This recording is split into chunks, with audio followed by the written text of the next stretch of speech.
समय की बात है। जबलपुर नाम का एक सुंदर गांव था। ये गांव एक शांत नदी के किनारे बसा हुआ था।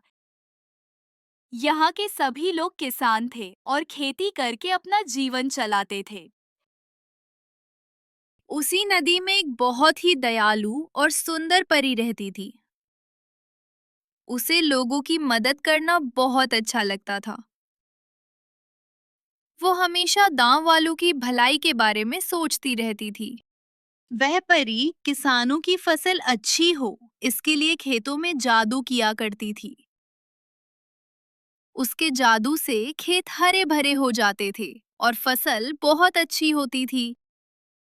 परी की मदद से पूरा गांव खुशहाल था।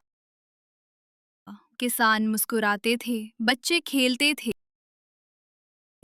और हर घर में खुशियां ही खुशियां थीं। लेकिन एक दिन अचानक बहुत तेज बारिश और भयानक आंधी आ गई। तेज हवा और बारिश से किसानों की सारी फसल बर्बाद हो गई। अपनी मेहनत बर्बाद होते देखकर किसान बहुत दुखी हो गए। वे रोने लगे और समझ नहीं पा रहे थे कि अब क्या करें।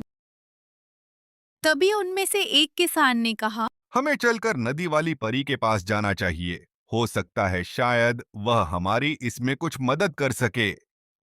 उसके बाद वो सभी लोग नदी के किनारे गए और परी को पुकारने लगे। परी उन लोगों की आवाज सुनकर तुरंत नदी से बाहर आई।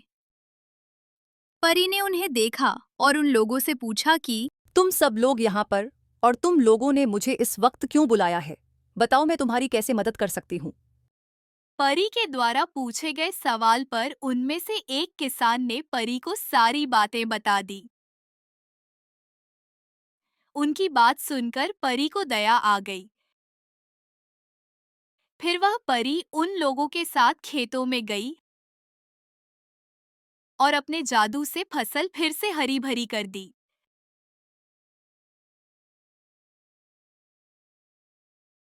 खेतों को फिर से हरा देखकर किसान बहुत खुश हो गए। उन्होंने परी को धन्यवाद दिया। इसके बाद परी मुस्कुराते हुए वापस अपनी नदी में चली गई और गांव में फिर से खुशियां लौट आईं।